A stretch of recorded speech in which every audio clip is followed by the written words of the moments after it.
Comme je l'ai expliqué dans la vidéo, les anciens voyants et les nouveaux voyants, des millénaires avant notre ère, il existait dans différentes régions de la Terre, comme l'ancien Mexique et l'Égypte antique, des hommes et des femmes capables de percevoir directement l'énergie qui s'écoule dans l'univers. Cette faculté s'appelle voir. Tous les êtres humains possèdent ce pouvoir en venant au monde, mais peu sont ceux qui le développent, ni même le recherchent. Quand les voyants de l'ancien Mexique concentrèrent leur voir sur le corps physique, ils découvrirent que le corps physique n'est pas composé de deux parties, comme la chair et l'esprit, mais qu'il est constitué de deux types d'énergie. Ces deux courants d'énergie sont opposés et complémentaires, et ils coexistent côte à côte en nous. L'un d'eux rayonne comme le soleil en projetant des ondes d'énergie. L'autre est animé d'un mouvement circulaire, ce qui a pour effet de ramener l'énergie vers l'intérieur. Les voyants de l'ancien Mexique considéraient ces deux formes d'énergie comme deux corps distincts.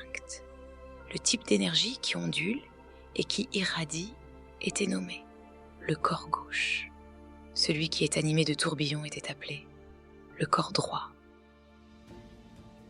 Les anciens Égyptiens avaient eux aussi perçu ces deux types d'énergie qui existent en nous. Le corps gauche, celui qui rayonne, s'appelait Djet et il était féminin. Tandis que le corps droit, celui qui possède un mouvement circulaire, s'appelait Néhé et il était masculin. Le corps gauche et le corps droit reflètent la structure duale de tout ce qui existe dans l'univers, comme la dualité onde-corpuscule de la matière. Cette dualité s'incorpore dans notre cerveau, dans le lobe gauche et le lobe droit de cet organe.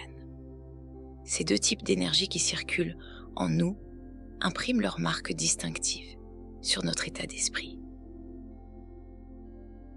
Celle du corps gauche, le rayonnant, est associée à un esprit extrêmement ancien. Cet esprit s'enracine dans la nuit des temps, bien avant que l'homme ne se sédentarise, bien avant le néolithique.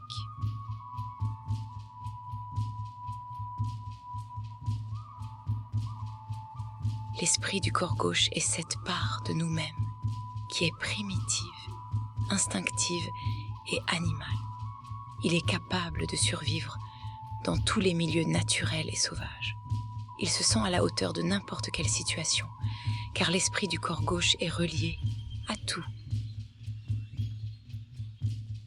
À l'arbre, à la terre, au ciel, à la pierre.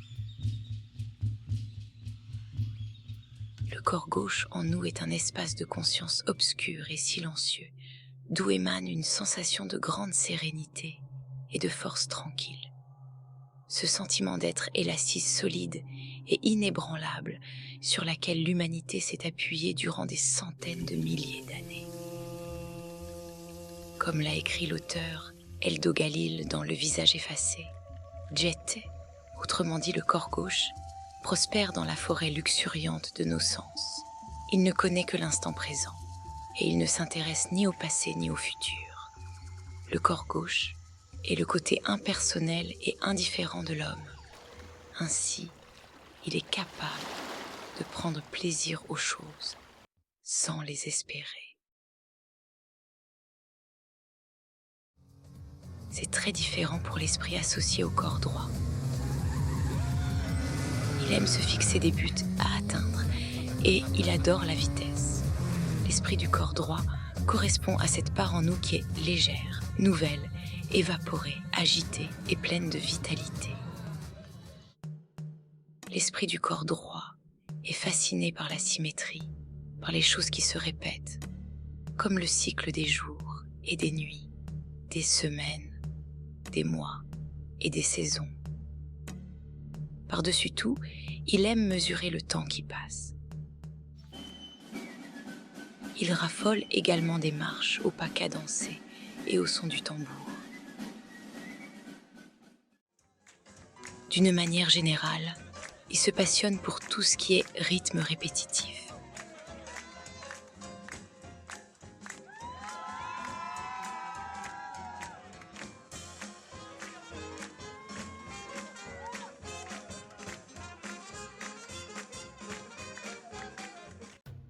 Enfin, l'esprit du corps droit a un penchant marqué pour tout ce qui tourne en rond, ce qui peut se comprendre, puisque lui-même est animé de mouvements circulaires.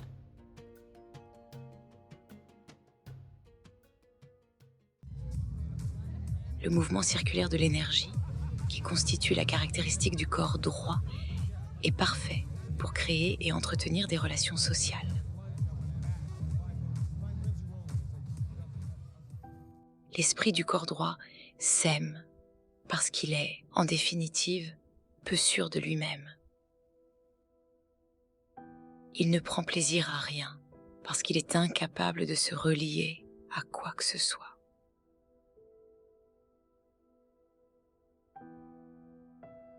Il est solitaire, superficiel et vulnérable.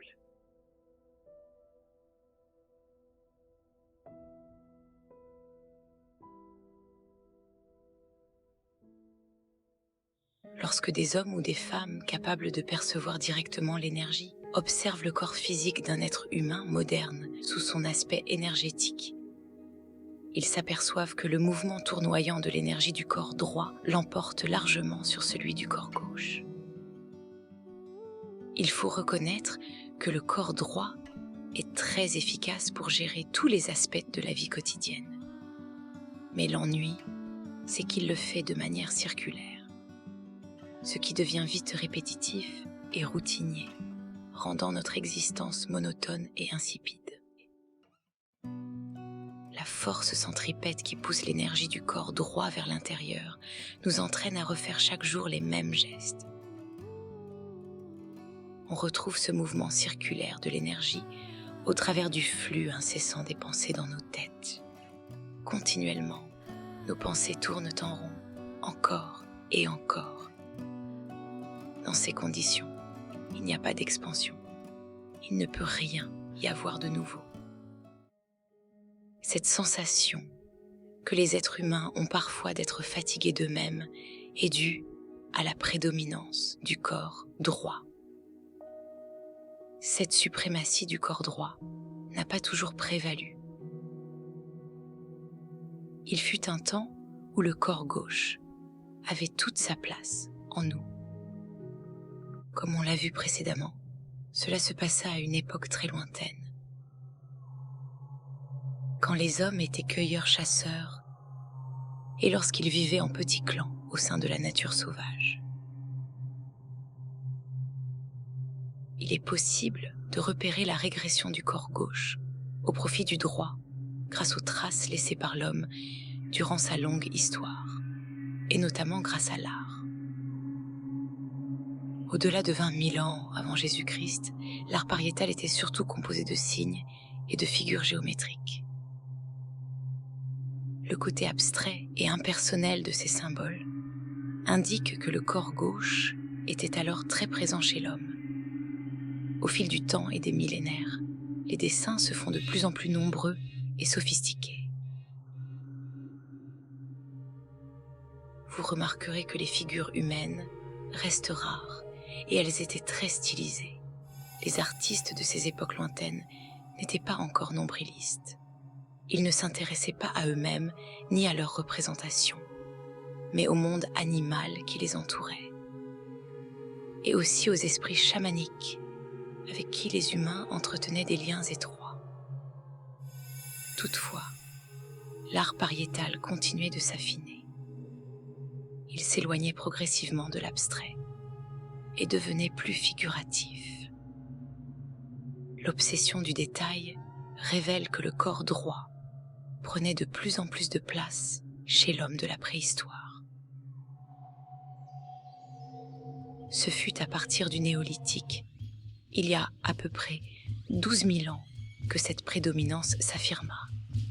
Les hommes entamèrent un processus lent de sédentarisation, et ils se coupèrent petit à petit de la nature sauvage. L'influence grandissante du corps droit se manifeste avec l'apparition de plus en plus fréquente de la symétrie dans les motifs décoratifs. Et surtout, les représentations humaines apparaissent plus souvent sur les parois.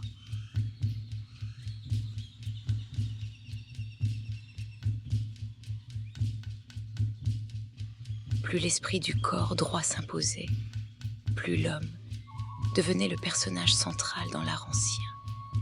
Le corps gauche, la part animale de l'homme, fut progressivement repoussé en arrière-plan. Les animaux sauvages devinrent des ennemis à tuer ou à asservir.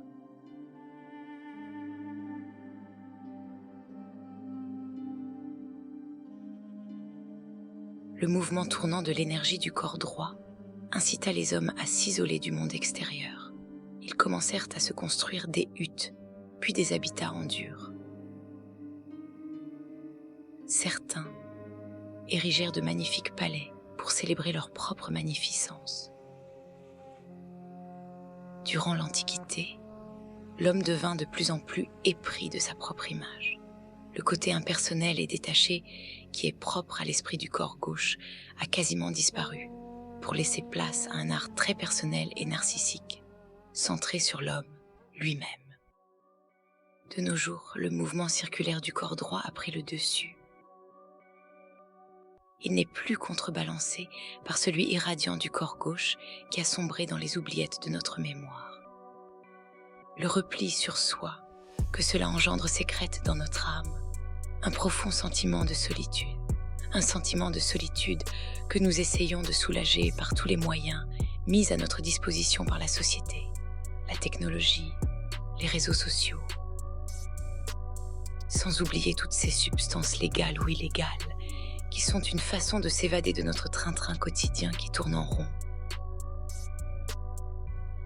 Si nous étions honnêtes avec nous-mêmes, nous devrions reconnaître que quelque chose cloche en nous. Mais comment se sortir de cette situation? Nous avons l'impression d'avoir les pieds et les poings liés par notre vie, nos obligations, nos routines, notre vision du monde. En réalité, la seule solution qui serait viable pour l'homme d'aujourd'hui, ce serait de descendre dans ses profondeurs et de sortir le corps gauche du cachot où il a été enfermé.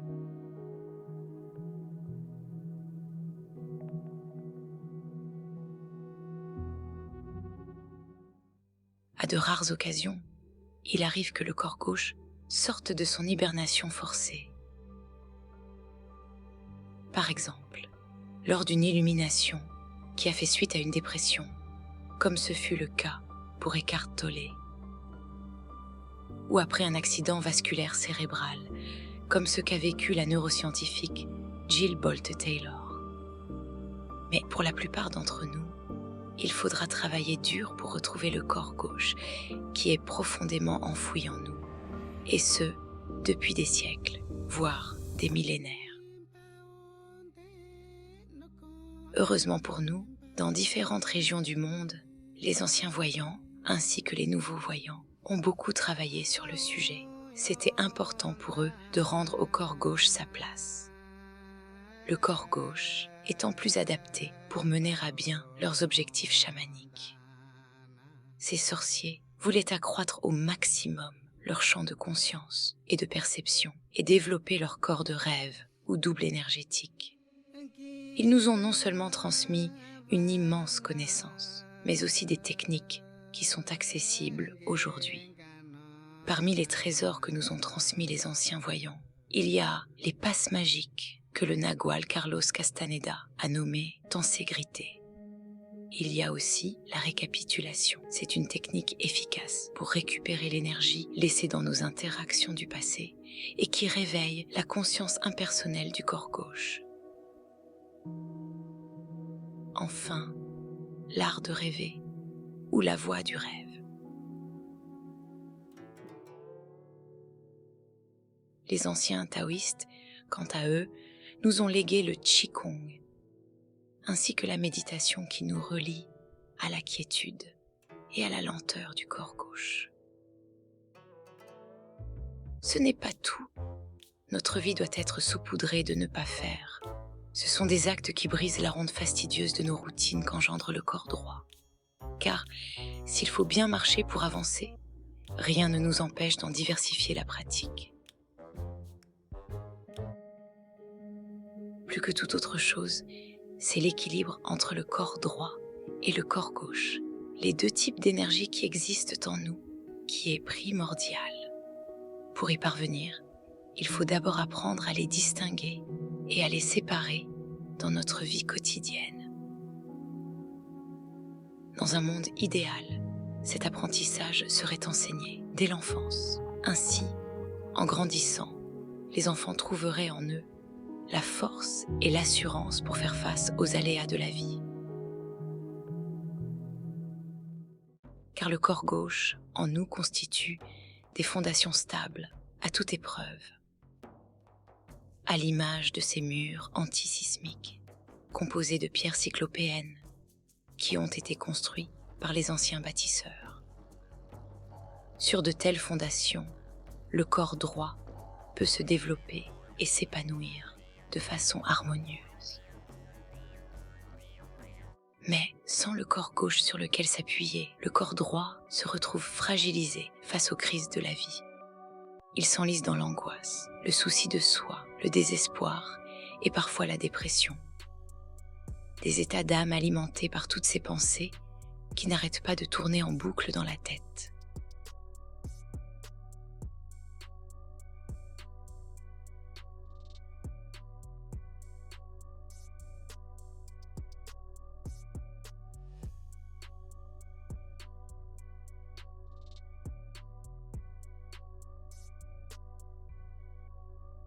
Comment briser le cercle infernal dans lequel nous enferme l'énergie circulaire du corps droit, omnipotent? L'homme moderne trouve parfois un exutoire dans la violence. Il est alors persuadé que ses problèmes viennent des autres, de la société, autrement dit du monde extérieur. Mais le problème ne vient pas de l'extérieur. L'homme doit changer le regard apitoyé qu'il pose sur le monde et sur lui-même. Le regard acéré et impersonnel de l'aigle ouvre le chemin. Il est dépourvu d'apitoiement sur soi et balaie tout esprit mesquin et égocentrique. Les anciens voyants du Mexique nommaient cet état d'esprit le lieu sans pitié. Cela ressemble à une colère froide et détachée qui vient du ventre. Le lieu sans pitié est comme une épée qui tranche la mélasse qui a tendance à s'accumuler dans nos têtes. Le lieu sans pitié est un état d'esprit qu'il faut cultiver en soi pour remettre le corps droit à sa juste place. D'autant que, depuis le lieu sans pitié, on a une vue imprenable sur le corps gauche. La froideur de l'infini dans un ciel nocturne peut nous aider à ressentir le lieu sans pitié. C'est vrai aussi lorsque nous nous trouvons au milieu de la nature sauvage, dans l'obscurité. Les arbres et les montagnes semblent nous observer depuis le lieu sans pitié. Les animaux, chez qui le corps gauche prédomine, peuvent aussi nous servir de guide. Observez comment ils savent exprimer leur joie de vivre sur cette terre. Bien mieux que nous, ils savent profiter de l'instant présent. Ils nous montrent la voie, menant au lâcher-prise et au silence intérieur. Pourquoi croyez-vous que les êtres humains s'entourent d'animaux de compagnie? C'est pour eux une façon détournée de se rapprocher de leur corps gauche.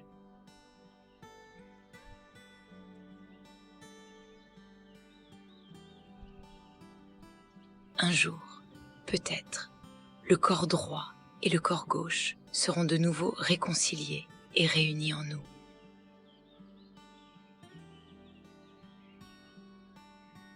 Pour finir, le comédien Anthony Sonigo dans le rôle du corps droit et Jimon dans le rôle du corps gauche. Moi, je suis ton côté cool. Fallait que j'intervienne, là. Tu fais n'importe quoi. Hein? Ah, je sais pas, là, ton rendez-vous, là. C'est pas mieux si tu arrives en vie? C'est pas faux. Voilà, mais profite du trajet. Bon, je vais te mettre un peu de musique, ça va te détendre.